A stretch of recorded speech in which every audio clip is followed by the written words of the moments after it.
And as you know, Neil Armstrong is, that's one small step for man, one Mhm. giant leap for mankind. It sounds just like that.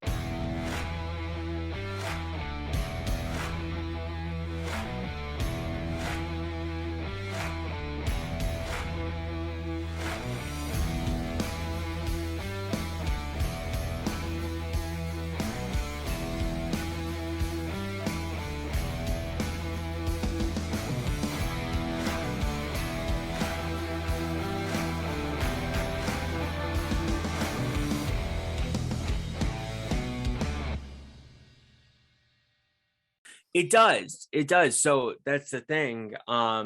Is those two things really connect pretty well with JFK.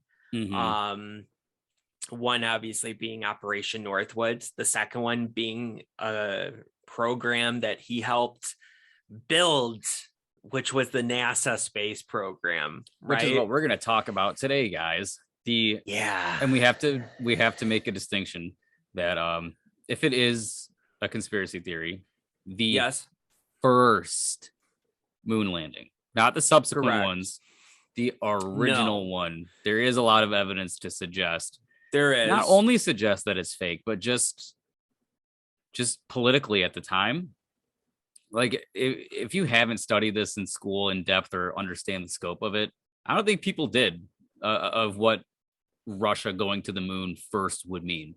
That would mean we would be speaking Russian today in a Russian territory of the United States, for Most example. likely. Yep. Yes. It was the space race. And I remember learning it in school, but we touched on it so briefly and then moved Well, on it starts with basically to the next Sputnik. We thing. talk about the first, satellite that got into space, and then we move on to the moon landing. One small step for man, one giant leap for mankind.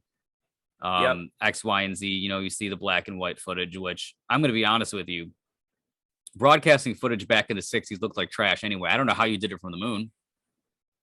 I don't have a clue I don't know of why how it's that could have waving. possibly happened. You know, it's funny too. I am not a big Joe Rogan watcher, Me either. but I have mentioned him a couple times.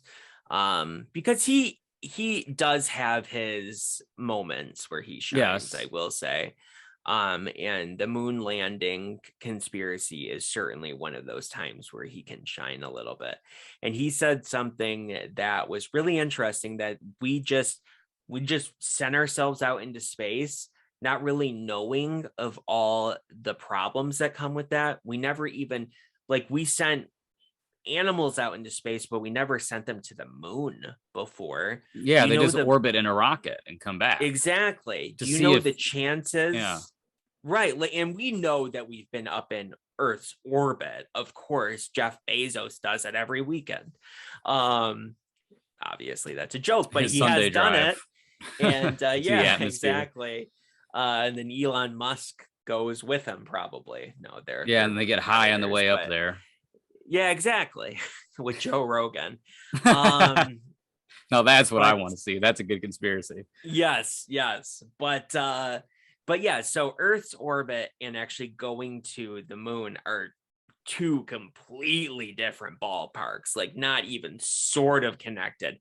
Some Hmm. random ass guy that can launch himself up into space, has some type of capability of doing that, is crazy enough to do that. He could probably do it, but he's never going to get to the moon.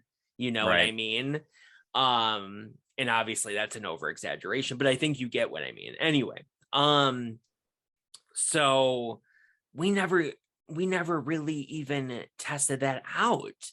Like, we were just going to throw ourselves into it just because we wanted to beat Russia that badly. And Hmm. what Joe Rogan said as well was that one single solar flare coming from the sun with us on the moon would have wiped us out like that. And you don't know when they're coming, but we just decided to do it anyway. You know what I mean? Once Hmm. he said that, I was like, You got something going interesting. there, Yeah, Mr. because I Stoner never even guy. thought about that. That's really good. And that's just a tiny one in the grand scheme of things, because Right. back in high school, I had a teacher. It was like in an astronomy class, I think. He was kind of a weird guy because he decided to show us this conspiracy video on the first moon landing. And it's like, what? Why would you do that to kids whose brains are still forming? It's what ruined me. But yeah, so he shows this to us, and it was like 20 things why the moon landing was fake. And it really raised a lot of questions for me at the time. And then I forgot about it. And then it was reawakened. The beast inside was reawakened by Avril Lavigne, I guess. But I remember seeing something in that documentary I've never seen again. And again, earlier today and yesterday, I was trying so hard to find videos that were about the moon landing conspiracy that were on our side of it. Couldn't find a single one. Not a single one, my friend. Wow, of all the things, I don't know why YouTube wants to cover that one up. Yep. They were all about the moon landing conspiracy and why these people are wrong. And here's an explanation for this and that and this and blah, blah, blah. The only ones that were able to get through was Joe Rogan. And even Joe Rogan now admits that he was probably wrong. So it's like, if he was still gung-ho about it, would his videos also be blocked? I don't know. It raises some interesting questions. But yeah, I'm circling so much, but hopefully there was some good information in there. Ultimately, we had to get to the moon before Russia. And that's, I think, what spurred my interest in the whole topic. Like I said, I'm not 100% sold on it. That's why it's a conspiracy theory. It's fun to talk about, but for sure. As I always, I have my canned taglines for everything. And my tagline for this one is, we had everything to gain by getting there first. So naturally. Yeah. And really nothing to lose. Except just a couple kooks. Well, yes. Sorry, when I said that, that's fine. I understand nothing what to you lose were by saying. faking it. Yes, that's what I meant. I don't know why I phrased it like that. No, you're fine. I'm sure I sounded like such an idiot there for a second. No, we had a lot to Brandon, stop sweating the small things. Yes, very true. Yes, that was a good one. Thank you. But yeah, no, to lose to Russia, we had everything to lose. Yes. I mean, absolutely everything. We have remained for years now the authority on the world. And we always act like it's a burden upon us. We're like, oh my God, it's so bad to be at the top, all that kind of stuff. But we are. I'm sorry to the people in other countries watching us. And we know there's a lot of you. For some reason. Hey, what's up? Thanks for watching. I don't mean that as an insult, but we really have been, we're like the world's police because we have put ourselves in that position. We're the authority. Why I hate when kids who want to be edgelords, and I get it. I was one at one point, and who just say how much they hate the United States, but when you ask them where they're going to move to, they can't give you one fucking good answer. Right. I know. And I used to kind of be one of those people as well. Yeah. Because I'm not the biggest fan of the United States. I'll be honest about that. I could see myself moving to Canada. Only because it's so similar to the US. It's very similar. England's a little bit more disconnected, but still very similar as well. It's same language ultimately, right? Yeah. But if I had to go to somewhere where I didn't know the language, then now we're talking. That's going to be a bit more difficult for me. There's also Australian stuff, but apparently Australia has an ozone that's being eaten away. Not only that, I mean, cancer like crazy. The amount of creepy, scary ass, life-threatening wildlife in Australia. Yeah, spiders the size of your fucking face, like on a daily basis. I own one. I know you do, but I'm sorry. Oh, God, on a daily basis, just. But the weird part about it is, I really do like the Australian accent. I do have to say. It is one of my favorite, although it kind of went New Zealandish toward the end of that one, but It's you get the close idea. enough, honestly. Yeah. Yeah, no, it's good. Anyway, It's not a knife. No, that's a knife. I don't know. hey Siri, Uh, tell me a joke.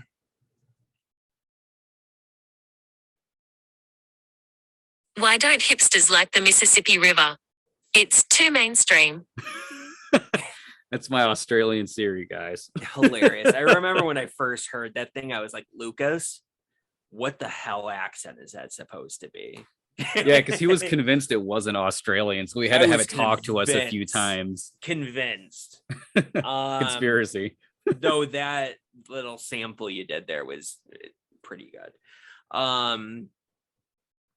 But yeah, anyway, back on track. We had everything to gain by faking the moon landing, and there is just a lot of weird stuff. From that first moon landing moving forward, it's possible that technology got better. In fact, we know that it did in general. Yeah, didn't we get to space on less than a gigabyte? Wasn't it like 500, like half a gigabyte or something of all that NASA equipment? It's all just insane to me. Like, it baffles my mind and me. It boggles my mind and baffles me, rather. There's the one.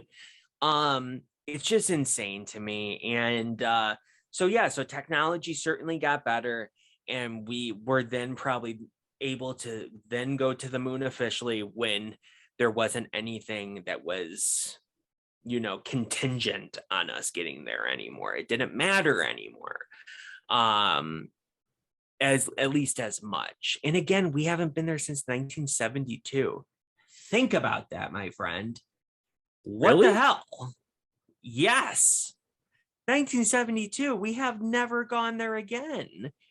But we know that we have been there because you can shoot lasers at the moon and they will bounce off the flags and they will bounce off the equipment that was left there, and they will come back and we'll get readings, and you can see pictures of the equipment that was left up there and the flags and so on and so forth. But that doesn't mean that that's any of the stuff from the first Apollo mission to the moon, right? Mm-hmm. So that's all I'm saying. And there is a couple little tidbits of information I'm going to throw at you. So Joe Rogan, again, mentioned something else about this, and that was these news conferences that were with these astronauts, once they came back to the Earth, were meant to be shown one time, broadcasted one time, and never again. He said that, and I was like, wonder why.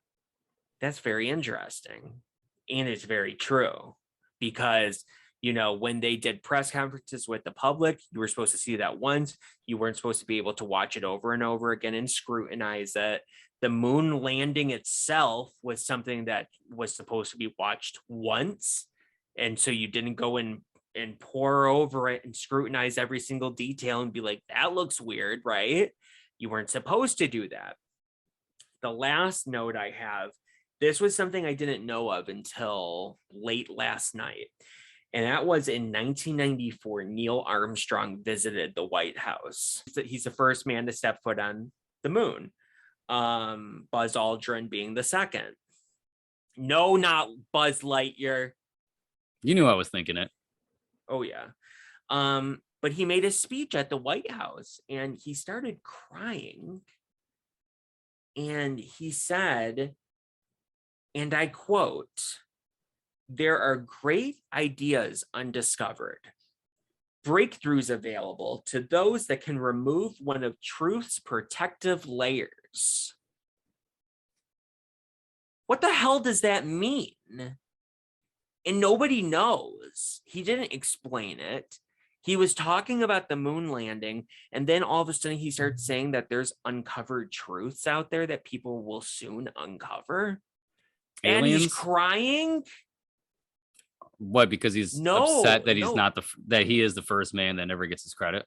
My point is that he's thinking that soon people were going to discover that he really was never on the moon. Oh, so he lied too? Of That's the course, theory? that was the first moon mission. That was the first moon landing. Oh, I was thinking of Buzz Aldrin. They both were together. Oh, they were Neil together? Armstrong and Buzz Aldrin. Okay. Neil Armstrong was the first man to step foot on the moon. Buzz Aldrin was the second man to step foot on the moon. In On the the same same trip. mission. Oh, all Yeah. right. Never mind. Continue. So yeah, so that's where it led. It was a very strange statement to make, especially to be crying during it. It's really weird. And so they were sort of scrutinizing that video on Joe Rogan. And it was a very interesting video, but I don't know. There was back during that original documentary that I watched in high school, which was the very first time that I started hearing that there was something weird about all this. They talked about how their landing module, that's probably not even what it's called at all, but I'm stupid, so cut me a break. But their landing module, they did tests on it in the middle of the Nevada desert. And this video footage of them they're flailing around and they're like flipping around and they can't get this thing to operate properly at all. And they tried it again and again and again and again, and they never got this thing to work properly. But then all of a sudden, when they're landing on the moon, it comes down so still and so perfect. And there wasn't a single mistake in their way of landing.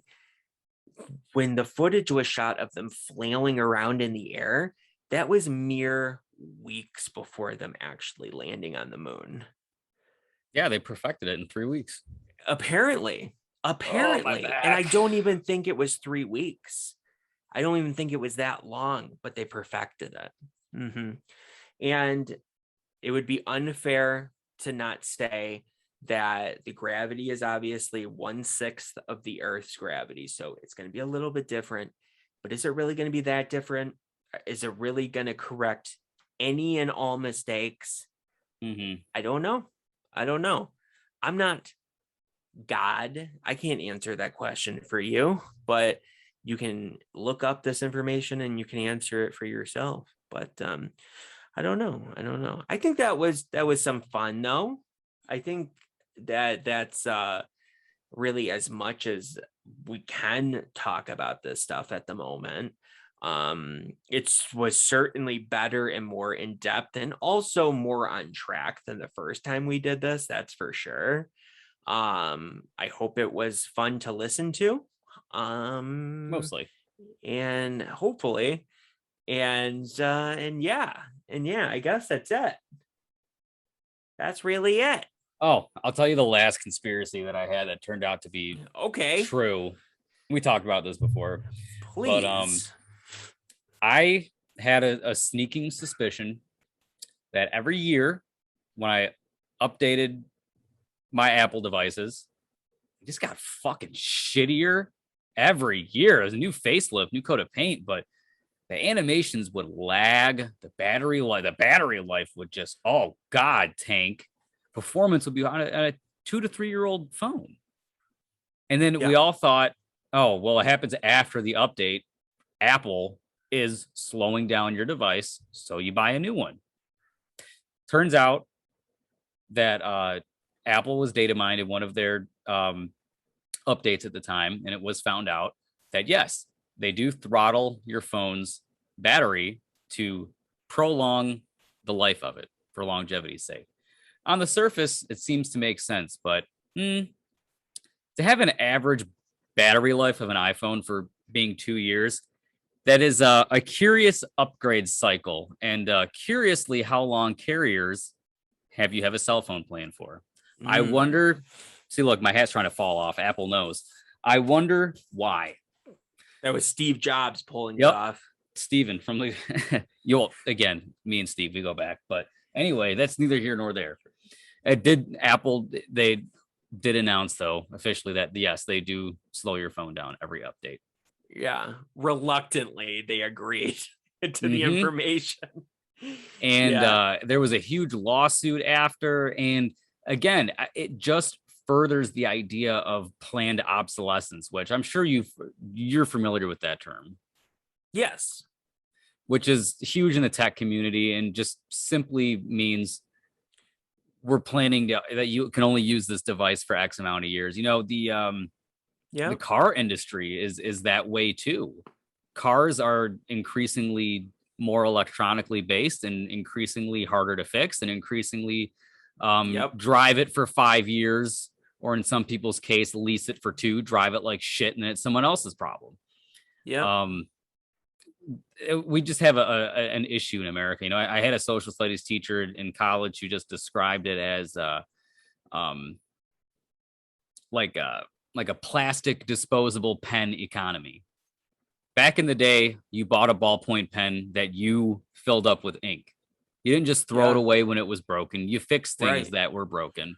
Now we just have either a fix it or toss it mentality. And that's where we're at. In 30, 40 years from now, because of what Apple has done and because of how necessary it seems to have the latest iPhone, we're going to have a really, really, really fucking massive e-waste problem on our hands that is never going to be solved in our lifetime. And it's just going to come to fruition as we get older, because Christmas just happened. What happened with all your old electronics? I don't think people like me, or people are like me, and go to Best Buy and drop off their stuff. So Apple, for somebody who really cares about the environment, no, Apple. You know what you care about? You care about maximizing cargo space to ship more products. Let's not mince words here, okay?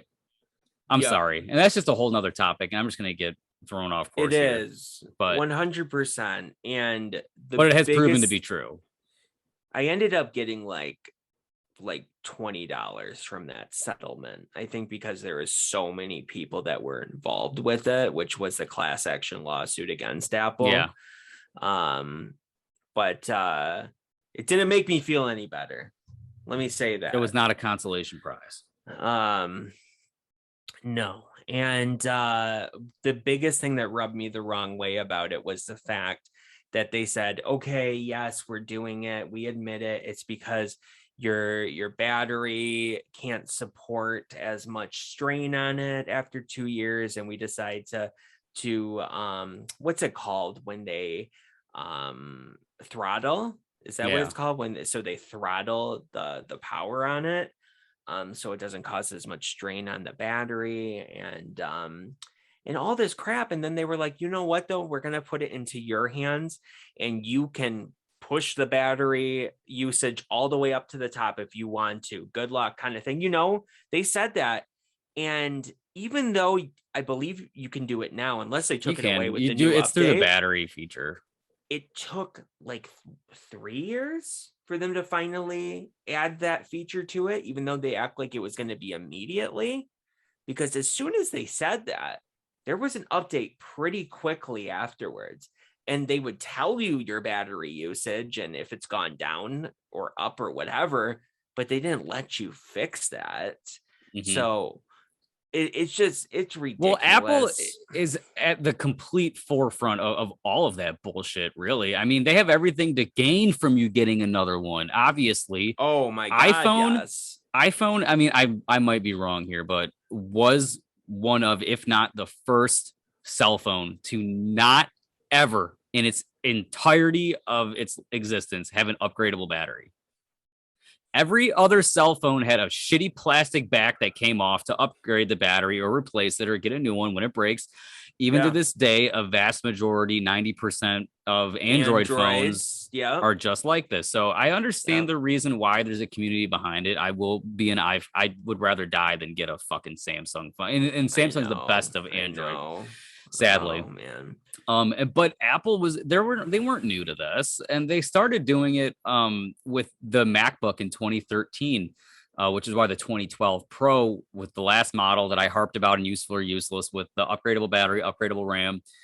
They soldered everything to the motherboard after that. And if you remember last year, Apple got sent to court again for their right to repair, where they were saying that, I don't know if you know anything about this. It was the right to repair bill where the government was going to be voting on either if it was illegal for you to work on your own electronics, because Apple was trying to say that you cannot open our products to fix them. Yeah, I know. Even And though it was going to you be own it. it was going to be a huge lawsuit, right?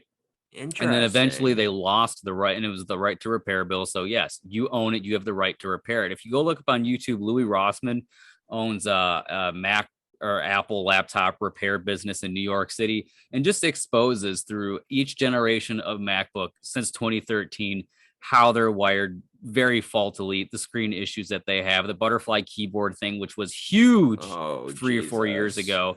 Yeah. But he's showing you every reason Apple has to not let you repair. So, I mean, it sucks. And it sucks because Apple has made such a great operating system that is cohesive against a huge ecosystem that you're roped into their products. I'm literally a walking fucking Apple billboard at this point. I'm using my MacBook Pro right now. So was Brandon. So it is what it is, people. You know, I always not showing you his crotch. Oh, you can't see that crap. If I had a mirror, I would show you. But yeah, phone, AirPods, everything. Computer. So yeah, and it just actually, you know what? Give me a second. I'm a real sellout. That piece of junk. It's a piece of leather that simply has the Apple logo on it, and because of that, it costs $200. It is a piece of fucking shit. It is. It is. Yeah, paper thin trash. Where is it? My little $10 bag that I got on Amazon offers more protection than that thing. Certainly. Sadly. But certainly. That is neither here nor there. So yeah, so moral of that story is Apple spearheaded that entire planned obsolescence thing, you know, and these tech companies know what they're doing when they sell you these products. Microsoft with the red ring of death, when that was a big thing, the PS3 with the yellow light of death failure. These companies knew when they pushed these products that it was more power than what a consumer level system was capable of at that point. Why do you think the 360 and PS3 were trash for the first like 3 or 4 years until they got hardware revisions? Microsoft knew what they were doing. Sony those knew. PS3s got to a point where mine, before I ended up selling it, it never got the yellow light of death, you know, I think, which was, you know, the Sony's it's version general of hardware failure. It never got that, but it stopped being able to read discs. That's a problem. It's a big problem. Yeah. And it sucked too, because that was the big daddy. That was the good one. That was it's the backwards compatible 1080p, it was backwards HDMI, everything, emulation so based. Good. Well, no, it was hardware based, wasn't it? Because it had a PS2 built into it. That's why it was so big. Yeah, it was. Yep, it was hardware based. The 80 gigabyte one was the one that was emulation, and that's why that's the 60 gig, which was this one. The 60 gigger and the 20 gigabyte Fat Boy. Yep. And it was so precious to me, and it got screwed up. And if I knew what I was doing, I probably could have repaired it, but I didn't know what I was doing, and I still don't. You know? Well, because of Apple now, you have the right to repair, even though they didn't want you to have it. Anyway, I don't have too much more to say because I'm just going to keep talking about it. So anyways, guys, indeed, thank you for watching the video. Thanks for listening to these conspiracy theories. As Brandon says, just one more thing. Just one more thing. Exactly. So we're going to end this on a really cool one, a fun one, and one that can be demonstrated, and it has to do with Apple as well. So our phones, whether you like it or not, they are constantly recording us. They're constantly recording all audio that is happening in and around the phones. That was a weird one. I heard myself. Yeah, because my AirPod died. Oh no. Anyway. So they're constantly recording audio that is happening in and around them all the time. And this was actually proven by Edward Snowden, that Apple in particular was compiling information on all of us and holding it in a huge server room. And he was a whistleblower, and he still lives in a different country now, running for his life, because if he ever steps back into this country, he's going to go to prison for the rest of his life. So thank you, Edward. You helped us out. And they're still doing it. So it's one of those things where there is certainly a conspiracy, but it is still a theory because it hasn't been fully proven, but it basically has. And at home, you can do it with your own iPhone. What you do is you grab it, you put it into photo mode, make sure that live photo is on, and you say 1, 2, 3, and then you press the button, right? So let's try it out. 1, 2, 3, right? So now if we go back and listen to this, you should hear me say 1, 2, 3, even though I hadn't pressed the button yet. Oh, really? Yeah.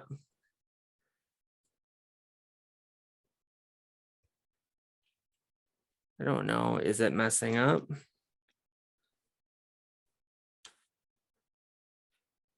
One, two, three.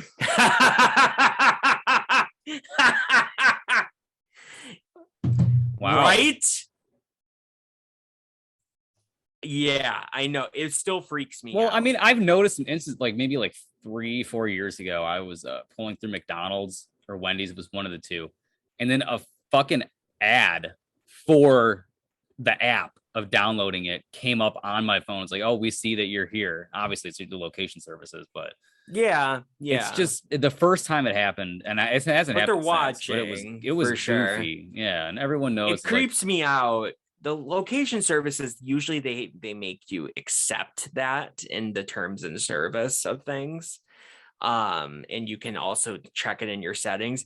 There's no way to turn this baby off with them recording you, unfortunately. So yeah, that was a demonstration that worked even better than I thought it would. Yeah, right on the money. Yeah. And it's very disturbing. And sometimes people don't quite get it and they say, what? And I explain again, I'm like, I said 1, 2, 3, and then I press the button. I didn't press the button and then say 1, 2, 3. No, my voice should not be on there at all. How did it know to record me before I press the button? Unless it's psychic. And the thing is because it's always recording. It's always in live picture mode, and it's probably a big reason that our batteries are shit to begin with, because they're constantly recording. It's constantly recording. Exactly. So what are you doing with this information, Apple? Again, this is one that is much more easily proven. I was about to say, shown, as we talked about it, I mean, we just had a lot of facts about it, but anyways, exactly. But really, that was all I have to say, and I think we're gonna bring this to a close here. Yes. Let us know what you think about these conspiracy theories. If we're wrong, we're just fucking nuts, or which conspiracy theories you have yourself. So please, anyways, guys, do you have any others? No, that's all for now. So no, I mean, no, do you guys have any others, or do you have the same ones? Let us know. Comment below, let us know. All right, thank you. All right, bye everybody. Have a wonderful night and day.